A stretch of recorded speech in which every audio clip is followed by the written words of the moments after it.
Mikhailovich? Are you still awake? I need to discuss something with you. Hold on.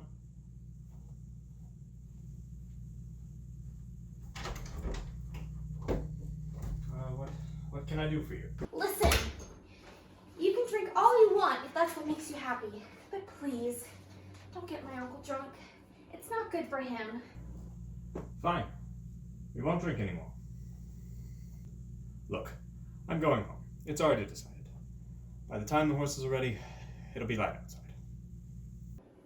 But it's still raining. Nah, it's almost over. I'll just catch the end of it. And maybe don't ask me to come see your father anymore.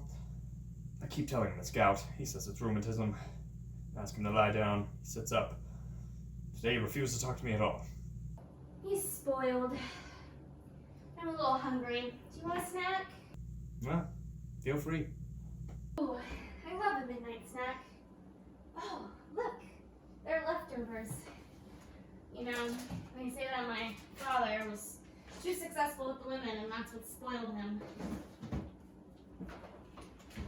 Here, have some cheese. It's the first thing I've eaten all day.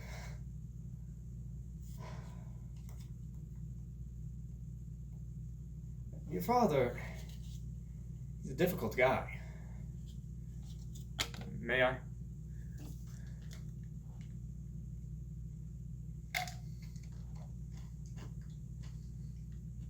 All right. Since it's just us, I'm going to speak candidly. I wouldn't survive a month in this house. I'd suffocate.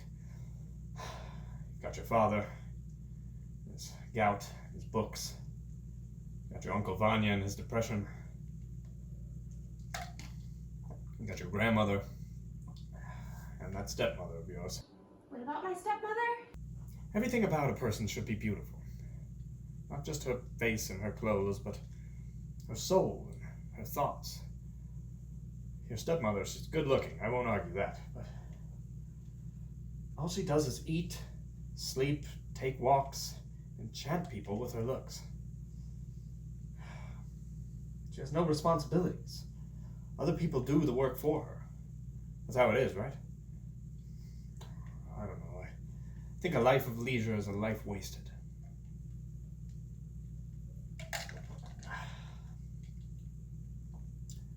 Maybe I'm being too harsh. I'm like your Uncle Vanya. I'm dissatisfied. We're both turning into curmudgeons.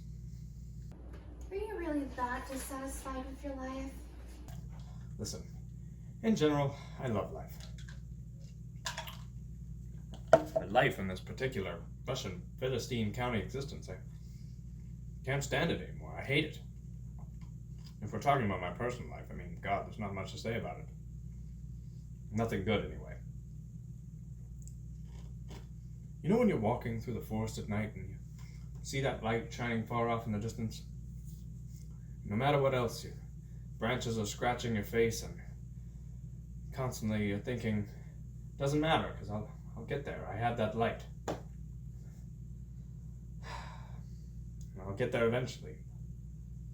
Well, I work, you know this. I work harder than anybody else in this county. I mean, I'm beaten down, Sonia. I suffer unbearably, but I have no light in the darkness. There's no hope at the end of the tunnel. I no longer expect anything of myself, and I don't think I'm capable of really loving people. It's been so long since I've felt real love for anyone. You don't love anybody? No one. I mean, I feel a certain fondness for your nanny, but it's more nostalgia than anything else. People I deal with, peasants, they all live in filth and they're totally backwards. But I find it harder to deal with educated people. Our supposed friends, and they're consumed by petty thoughts and petty feelings, and they can't see past their own noses. Truth is, educated people are often pretty stupid. The smart ones can be the most insufferable. They get hysterical and analyze themselves to death, and whine and gossip and say terrible things about each other. And when they meet someone new, they scrutinize them. And they say, you know, oh, he's a psychopath. Or he's so pretentious. When they can't find a label to stick to my forehead, they say something like, he's strange. Or, there's just something strange about him. I love the forest. That makes me strange. Don't eat meat. Suppose that makes me strange as well. We've lost all pure, immediate connection with nature, or with each other. No thank you. Not for me.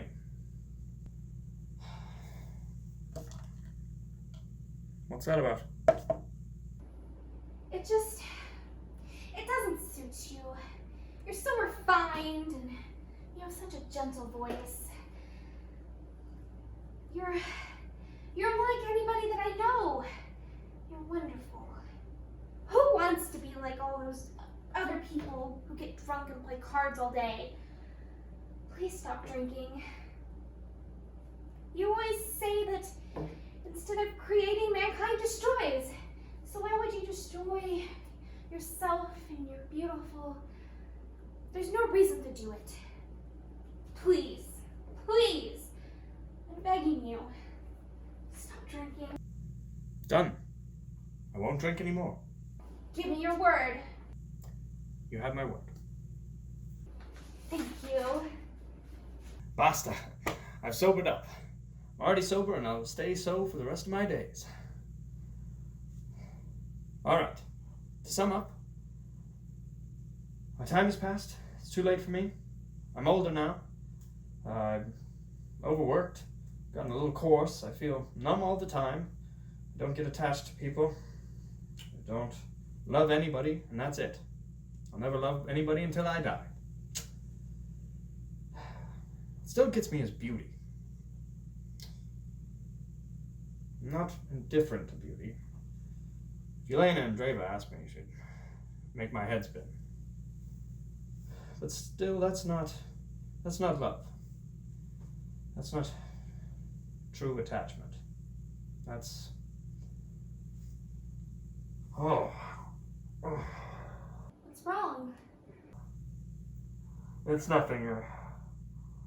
I had a patient die under chloroform during Lent. You need to forget about that. Mikhailovich, I'm just curious about something. Let's say that I had a friend, or a younger sister, and let's just say that she loved you. How would you react? I don't know. I guess I'd try to help her understand that I couldn't love her back and tell her that I'm not interested in that sort of thing. Anyway, it's time for me to go.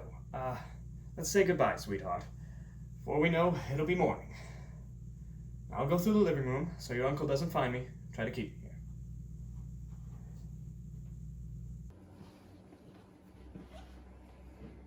He didn't tell me anything. Not really. His heart is closed off. So then why do I feel so happy? I told him he was refined with a gentle voice. Did I really say that? Oh God. It's true. He has this way when he talks. It makes me quiver in my... It's like he's touching me when he talks. It's like I can still feel him in the air. It's horrible. Why am I not pretty? And I know it. I know I'm not pretty. Last Sunday, when we left church, I heard this lady say, she's kind and has a good personality, but she's just not pretty. It's a shame.